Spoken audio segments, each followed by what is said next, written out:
Lo descubrí en el momento más inesperado. No fue un mensaje en el móvil, ni una confesión entre lágrimas. Fue aquella sonrisa. Una sonrisa que no estaba dirigida a mí. Hasta esa tarde, yo creía que mi matrimonio era sólido, casi intocable. Creía que, después de 10 años juntos en Madrid, habíamos construido algo que nadie podía derribar. Pero todo se vino abajo en el instante en que la vi, frente al armario, echando su ropa en la maleta con una frialdad que me heló la sangre. Ni una mirada, ni una palabra que me incluyera. Solo movimientos rápidos, indiferentes, como si yo fuese un estorbo en su propia casa. Me quedé apoyado en el marco de la puerta, observando, y entonces lo soltó. «Necesito este viaje», murmuró sin mirarme, con esa voz que ya no era suya, sino la de una extraña que había decidido marcharse mucho antes de hacerlo físicamente. No fue lo que dijo después lo que me destrozó, sino cómo lo dijo. Se giró, me miró directamente a los ojos, y con una sonrisa lenta, calculada, pronunció cada palabra como un cuchillo. «Me voy con las chicas, y esta vez voy a acostarme con un hombre de verdad, para recordar lo que se siente». Lo dijo esperando que yo explotara, que gritara, que rompiera algo. Pero no lo hice. Me limité a sentir, en silencio, como quien presencia el derrumbe de un edificio que ya estaba condenado. Ella pensó que esa provocación me partiría en dos, pero en realidad, solo confirmó lo que llevaba meses temiendo. Mi mujer ya no estaba allí. Quizás su cuerpo aún dormía en nuestra cama, pero la mujer que me prometió amor eterno, la que en su día me miraba como si yo fuese todo su mundo, había desaparecido hacía mucho. Y lo más terrible es que lo había visto venir. Todo empezó con detalles tan pequeños que, en un principio, me convencí de que eran imaginaciones mías. Excusas fáciles. El estrés del trabajo, una racha complicada, el cansancio. Pero los gestos no engañan. Empezó a cuidar su aspecto de una manera distinta.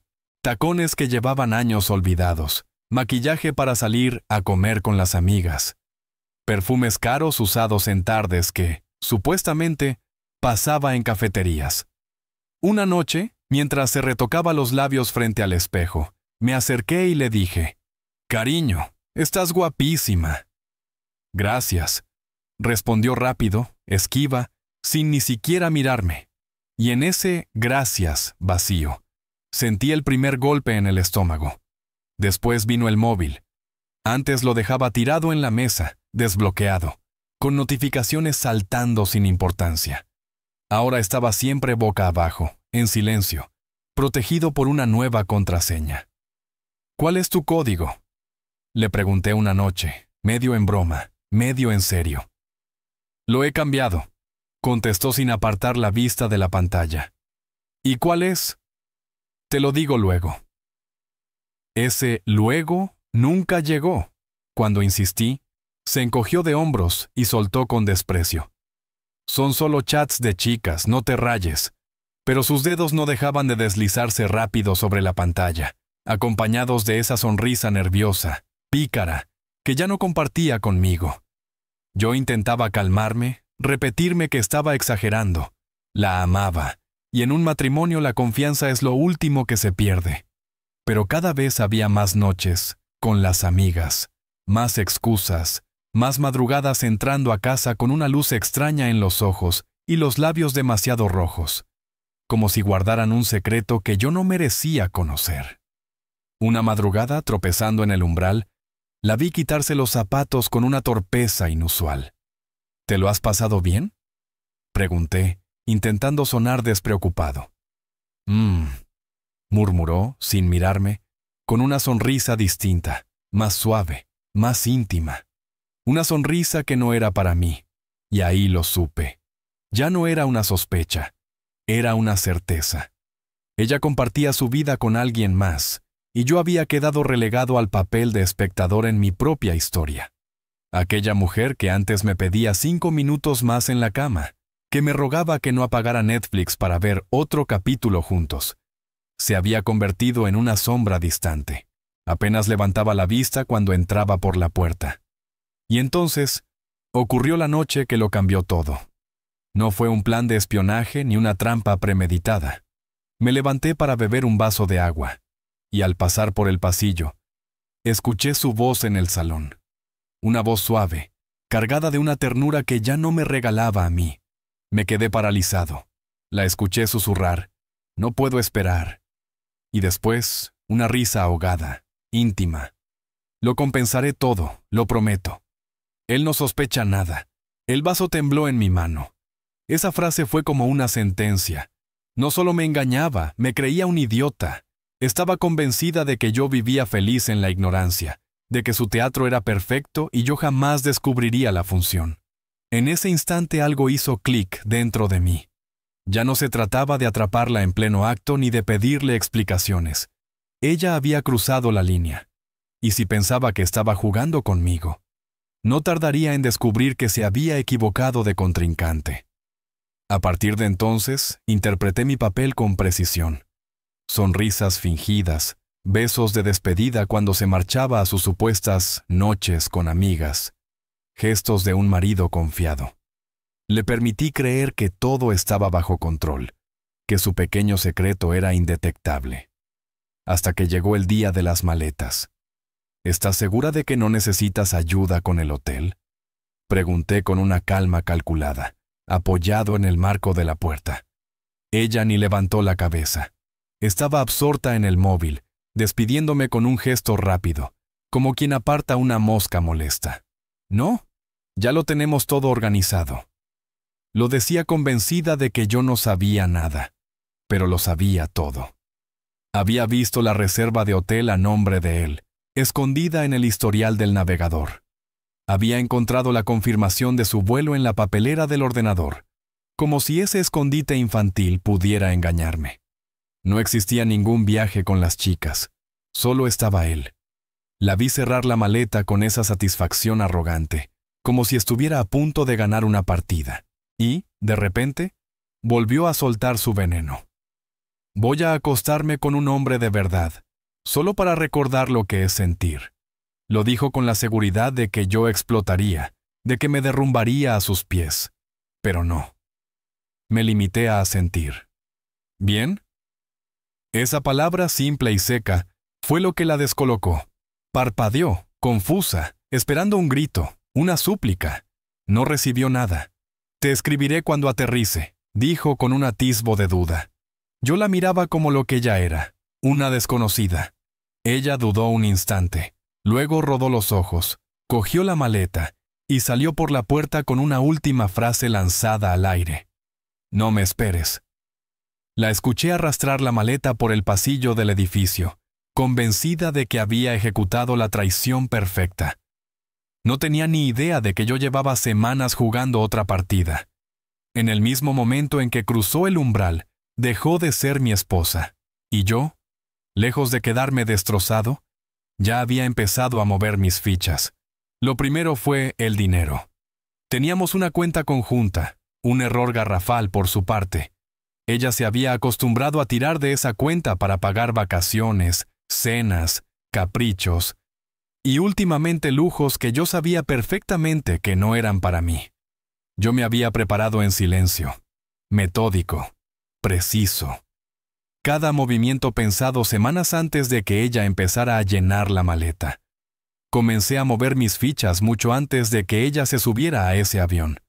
Lo primero fue el dinero. Durante semanas desvié mi sueldo a una cuenta personal, inaccesible para ella. La cuenta conjunta quedó intacta, esperando a que se confiara. Hasta que, apenas cerró la puerta con su maleta, la dejé vacía. No fui imprudente. Dejé exactamente la mitad, lo justo para que nadie pudiera acusarme de nada. Pero en el momento en que intentara pagar con nuestra tarjeta una cena romántica con su hombre de verdad, la espera una desagradable sorpresa. Y no me quedé ahí. Cancelé las tarjetas de crédito. Ella aún tenía la suya, claro, pero yo era quien pagaba los saldos. Ahora no. Cuando alcanzara el límite, sería su problema. Ella quería independencia, pues que la disfrutara. Después vinieron las contraseñas, cuentas bancarias, servicios online, incluso el streaming con el que llenábamos tantas noches. Todo quedó bajo mi control. No era mezquindad, o quizás sí, un poco. Era estrategia. Tenía que aislarla de todo lo que conocía. Si quería empezar una nueva vida, que lo hiciera, pero sin la posibilidad de volver a la mía como si nada hubiera pasado. Y aquí entró mi abogado. Había pedido una cita semanas antes, cuando las primeras sospechas comenzaron a hacerse imposibles de ignorar. Autodefensa preventiva. Recuerdo su sonrisa irónica al escucharme. Buena intuición. Vamos a asegurarnos de que no te deje con las manos vacías. El proceso fue sencillo. Teníamos un régimen claro y la casa estaba a mi nombre. En cuanto ella se mudara con su amante, dejaría de tener cualquier derecho sobre esa propiedad. La maquinaria legal ya estaba en marcha. Solicitud de divorcio por diferencias irreconciliables y petición de desalojo temporal. Todo a la espera de mi firma. Pero yo quería más que un trámite. Quería pruebas irrefutables. Y para eso contraté a un detective privado, un profesional de los buenos, discreto, invisible. En 3 semanas me había enviado material suficiente para derribar cualquier mentira, fotos de ella y él entrando en un hotel de la Gran Vía, cogiéndose de la mano, besándose sin reparos en un restaurante donde ella decía estar en una cena de trabajo. Yo, sin embargo, esperé. Necesitaba la guinda. Y llegó. El detective la siguió desde el aeropuerto hasta el resort de lujo, donde se registró con su amante. Brindis con vino, besos abiertos bajo las luces del local, promesas susurradas. Todo capturado en un informe detallado, con marcas de tiempo y una carpeta de fotografías que se convirtió en mi obra maestra. No era venganza impulsiva, era justicia meticulosamente planificada. Mientras ella celebraba su romance con copas de vino, yo vaciaba nuestra casa. Cada prenda, cada zapato, cada cosmético, incluso esos cojines absurdos que insistió en comprar en IKEA, acabaron en cajas y fueron enviados a un almacén. Cambié las cerraduras esa misma noche. Cuando volviera, no encontraría ni su hogar ni su refugio. Estaría encerrada en todos los sentidos, sin dinero, sin acceso, sin vuelta atrás. Quería un hombre de verdad. Pues ya veríamos cómo la cuidaba ese hombre cuando ella no tuviera nada. Durante todo su viaje, no escribí ni una sola vez, ni una llamada, ni un mensaje. Quería que siguiera creyendo en su teatro, convencida de que yo me quedaba en casa, roto, esperando como un marido ingenuo. Y lo logré. 2 días antes de su supuesto regreso, le envié una línea simple, como si siguiera atrapado en su juego. Espero que lo estés pasando bien. Estoy deseando que vuelvas. Su respuesta llegó en segundos, casi ansiosa. Por supuesto, cariño. Te echo de menos. Estoy deseando estar en casa. Mentira. Pura falsedad. Y mientras ella lo escribía con una sonrisa cómplice al lado de su amante, no sabía que su mundo estaba a punto de ponerse patas arriba. Ella pensaba que todo volvería a ser como antes. Un marido ingenuo, una casa esperándola y una mentira más que cubriría sus huellas. Lo que no imaginaba era que estaba a punto de enfrentarse al castigo de su vida. Su vuelo aterrizó en Madrid a las 18:42. Yo lo sabía porque había configurado una notificación con su número de reserva, no por echarla de menos, ni mucho menos, sino porque quería observar su caída en directo. A las 19:15 llegó su mensaje. «Hola, cariño. Acabo de aterrizar. ¿Puedes recogerme?» Sonreí. La ingenuidad era casi ofensiva. No respondí. A las 19:45 llegó la primera alarma. Empezó a llamar. Dejé que sonara. 1, 2, 3 veces. Buzón de voz. Me la imaginaba de pie en la zona de recogida de equipajes, con ese gesto de fastidio que siempre ponía cuando algo no salía como esperaba. Quizá pensó que me había quedado dormido o que simplemente había olvidado recogerla. La incomodidad se transformó en preocupación cuando intentó pagar un Uber con la tarjeta. Rechazada. Seguro que lo atribuyó a un error temporal. Hasta que abrió la aplicación del banco. Allí estaba la primera grieta, La cuenta conjunta, casi vacía. No lo suficiente para sostener el nivel de vida al que se había acostumbrado. Fue entonces cuando decidí responder. 2 palabras bastaron. Arréglatelas tú sola. Tardó más de lo esperado en llegar a casa. Supongo que la primera lección fue descubrir lo difícil que es pagar por ti misma lo que siempre diste por sentado. A las 20:33, la cámara de la puerta la grabó. Maleta en mano, gafas de sol de marca aún puestas, y esa misma sonrisa arrogante con la que se había marchado. Alargó la mano hacia el pomo. Se detuvo. Frunció el ceño. Probó de nuevo.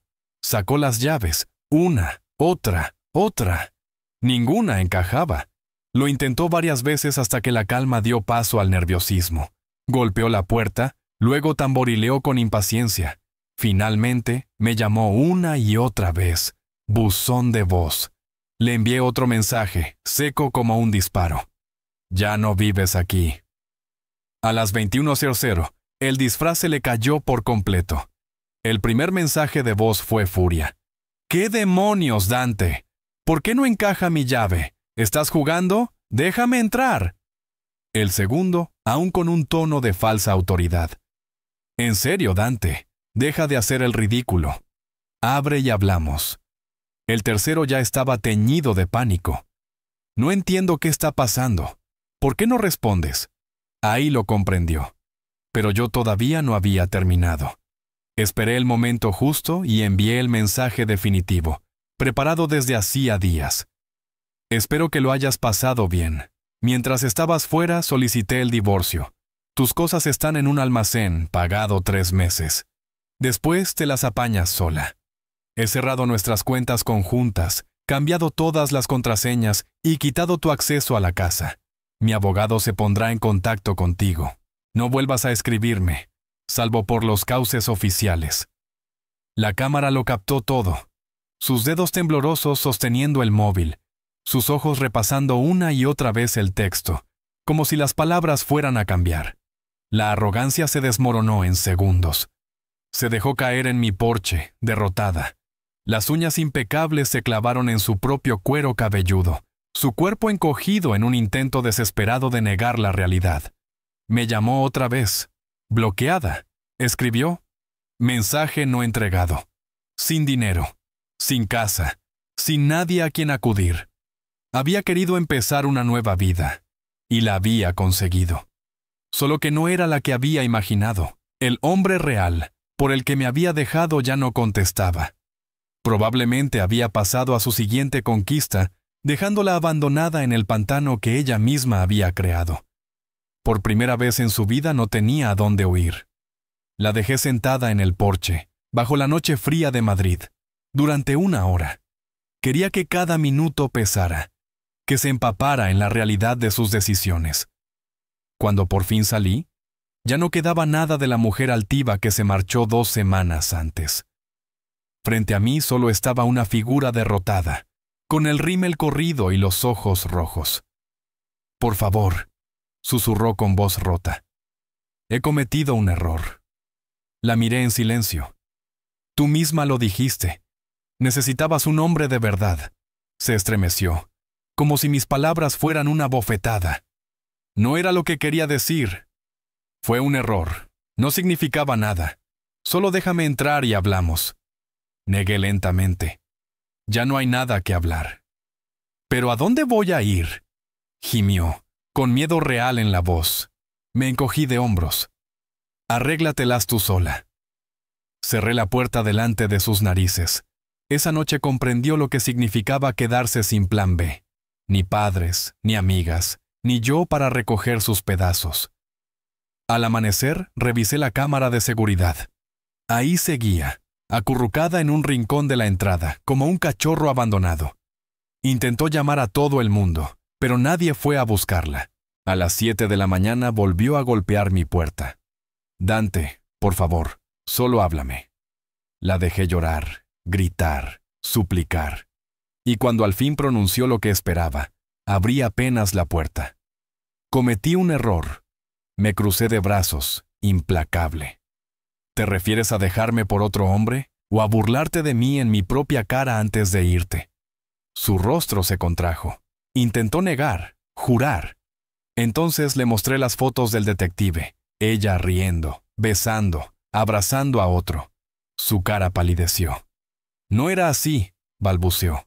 Fui una tonta, me dejé llevar. Pensaba que siempre estarías ahí. Exacto, respondí. Eso pensabas. Intentó agarrarse al marco de la puerta. No tengo a dónde ir. La miré fijamente. Por primera vez vi verdadero miedo en sus ojos. Y con voz tranquila, devolví sus propias palabras. Arréglatelas tú sola. Cerré la puerta. El resto del día fue un desfile de llamadas. Su mejor amiga suplicando que hablara con ella. Su madre intentando ablandarme con sermones sobre el perdón. Colgué a todas. A las 5 de la tarde llegó su último mensaje. No me lo merezco. Pensaba que me querías, respondí. Y yo pensaba que eras fiel. Supongo que los dos estábamos equivocados. Bloqueada. Para siempre. Ella quería un hombre de verdad. Lo tuvo. Uno que no se dejó humillar, uno que no se quedó esperando las migajas. Y aprendió demasiado tarde que la traición no deja segundas oportunidades. El supuesto hombre de verdad desapareció tan rápido como había llegado. Más tarde supe, por conocidos comunes, que no era exclusivo. Tenía al menos 2 mujeres más. Y cuando ella empezó a ponerse histérica, simplemente la dejó tirada. Como quien se quita un mal hábito. Intentó quedarse en casas de amigos, pero nadie tiene paciencia infinita.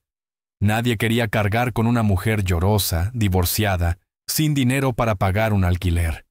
Ni siquiera sus padres fueron el refugio que esperaba. Su padre, con fría contundencia, le recordó que ya la había advertido. No arruines tu matrimonio. Y cuando intentó volver a casa, le dio un plazo de 1 semana para encontrar trabajo y techo propio. En apenas un mes, pasó de vivir en la comodidad absoluta a saltar de sofá en sofá, con los últimos ahorros esfumándose. Mientras tanto, yo prosperaba. Unas semanas después me llegó un correo suyo. Una página entera de disculpas, promesas vacías, lamentos. Reconocía que había buscado emociones baratas donde no debía, que había destruido lo mejor que le había pasado en la vida. Y terminaba con una súplica. Si te queda aunque sea una pizca de amor por mí, intentémoslo de nuevo. Leí esa frase una vez. Escribí solo 2 palabras. Ya no. Ella siguió arrastrándose durante semanas, buscando trabajo, tratando de mantener un mínimo de dignidad. Pero la verdad era implacable. Había arruinado su vida con sus propias manos. Y lo más irónico de todo es que yo no tuve que mancharme. No publiqué fotos, no la expuse, no la difamé. Pero la gente habla. La historia corrió sola. Sus amigos, los mismos con los que se reía de mí a mis espaldas, empezaron a darle la espalda. Algunos asqueados por sus actos, otros simplemente cansados de su eterna autocompasión. En el trabajo tampoco encontró redención. Años de comodidad no le habían dado las herramientas para volver al mercado. No tenía ahorros, ni habilidades, ni plan B. Quemó todos sus puentes. Y ahora no tenía dónde ir. Entonces, una tarde, el teléfono sonó. Número desconocido. Normalmente no contesto, pero algo dentro de mí lo supo. Descolgué. No dije nada. Dante. Soy yo. La voz que escuché no era la de la mujer arrogante que me despreció antes de marcharse. Era la de alguien roto. Guardé silencio. Solo quería hablar, murmuró, con un suspiro tembloroso. Te echo de menos. Ahí estaba. Un intento patético de volver a colarse en mi vida. Podría haber colgado, podría haberme reído, pero la dejé hablar. Fui una tonta, susurró. Pensaba que necesitaba más cuando ya lo tenía todo. Fuiste bueno conmigo, me quisiste, y lo tiré todo por la borda. Se le quebró la voz. He cambiado, Dante. He aprendido. Solo quiero verte. ¿Podemos hablar? ¿Quieres ir a cenar? Silencio. El mismo silencio que ella me dejó cuando decidió destruir nuestra vida. ¿Cenar juntos? Repetí. con una risa incrédula a punto de escaparse. Era surrealista. La misma mujer que se marchó de mi vida con desprecio, que me ridiculizó antes de irse a los brazos de otro. Ahora rogaba por una oportunidad. Pero yo lo sabía. No me echaba de menos a mí, sino la estabilidad, el techo seguro, la vida cómoda que perdió por su propia elección. Y esa vida ya no iba a recuperarla jamás. Respiré hondo y al fin respondí. Tú misma dijiste que buscabas un hombre de verdad. ¿Te acuerdas? El silencio fue inmediato. Luego, su voz quebrada. Dante, te lo suplico. No quise decirlo así. Fui una estúpida. Exacto, asentí con frialdad. Y actuaste como tal. Lo siento, susurró. Dejé que sus palabras flotaran en el aire, que pesaran sobre ella como una losa. Después solté lo que acabaría con su última ilusión. Ahora estoy con otra persona. El silencio al otro lado casi podía escucharse. ¿Con alguien más? Sí. Y es todo lo que tú nunca fuiste. Sincera, leal, respetuosa. Por primera vez en años me siento valorado de verdad. Al otro lado se oyó un sollozo contenido. Yo solo quería arreglar lo nuestro, murmuró. Lo nuestro murió el día que decidiste traicionarme. Colgué. Bloqueé su número. Y no volví a pensar en ella. Desde entonces seguí adelante. Me concentré en mi vida, en mi paz. Encontré a alguien nuevo que me trataba con cariño, con respeto y, sobre todo, con fidelidad. Todo lo que mi ex nunca supo darme. ¿Y ella? Se hundió más cada mes. Supe por terceros que seguía deambulando, sin rumbo, sin hogar propio, encadenada a los restos de una vida que ya no volvería. Y el supuesto hombre real, por el que me dejó, terminó haciendo lo mismo que a mí. La abandonó, para irse con otra mujer casada. El destino tiene maneras muy curiosas de ajustar cuentas, y esa es la enseñanza de esta historia. Quien juega con la confianza de otro, al final juega con su propia ruina. No hace falta venganza ni odio. La vida, tarde o temprano, pone a cada uno en el lugar que merece.